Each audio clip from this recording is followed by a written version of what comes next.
All right, I am back in the studio, and I have to say it is a beautiful spring day here, May 1st, May Day, and spring is popping here in Wisconsin, which is why I'm a little confused at what I see on the drafting table. Jason's brand new painting. I don't know if you can kind of see over his shoulder here.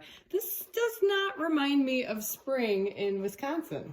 Oh, this is a typical Wisconsin scene that you would see anywhere here. Typical flora and fauna of get outside a little Wisconsin. bit. So, yeah, this is Now, where did this normal. come from? Why are you doing a cactus? Well, anytime I am in my sketchbook trying to come up with ideas for paintings, I like to look at old travel photos from cool places that I've been back in the day when you could get on a plane and travel places. That was allowed? Yeah, it's awesome. I'll have to tell you about it sometime. It's good times. And this particular painting in this picture comes from Arizona. I was in speaking about a year ago for the Department of Energy, Office of Inspectors General. Wow. Or Inspector Generals, I don't know. But it was in Arizona, and I had a free day to go to the Saguaro National Park. And so I took this photo, and it was such a cool landscape. Of course, one that's pretty normal to people who live there, but for me it was brand new, almost like an alien landscape. So I just loved taking pictures. So I was going through that, and that's one of the things about this painting that might be kind of interesting, is that it's actually an amalgamation of different photos. So this photo here that I'm using as reference is one that I actually took.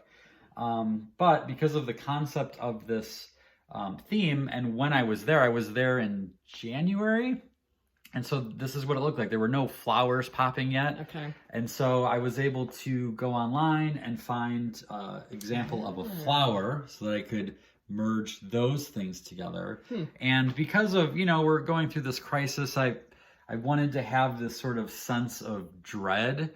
And so I wanted to make, you look back here, this is pretty normal sky. It's a little overcast, but it made me think like I needed to be even more dramatic. So there was another picture that I took while I was there of a big expanse of sky, and it had that darkness that was a part of it. And then what I did is I took that photo and I cropped it into a square, and I added, adjusted the levels, adjusted the saturation, added more darkness to make it even more dramatic. Okay. So what you see here is basically a combination of several reference photos to create the mood that I wanted. And then the last part of this that I'm working on now is now that I have all this reference of reality, is as an artist, the goal is to move beyond reality, to create the mood and the emotion that I'm looking for. So it might not show up very well in the video here, but I'm adding more purples, I'm adding more colors in, I'm making choices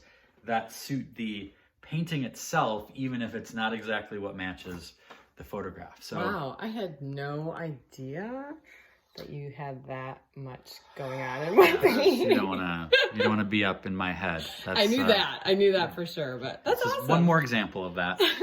Thanks.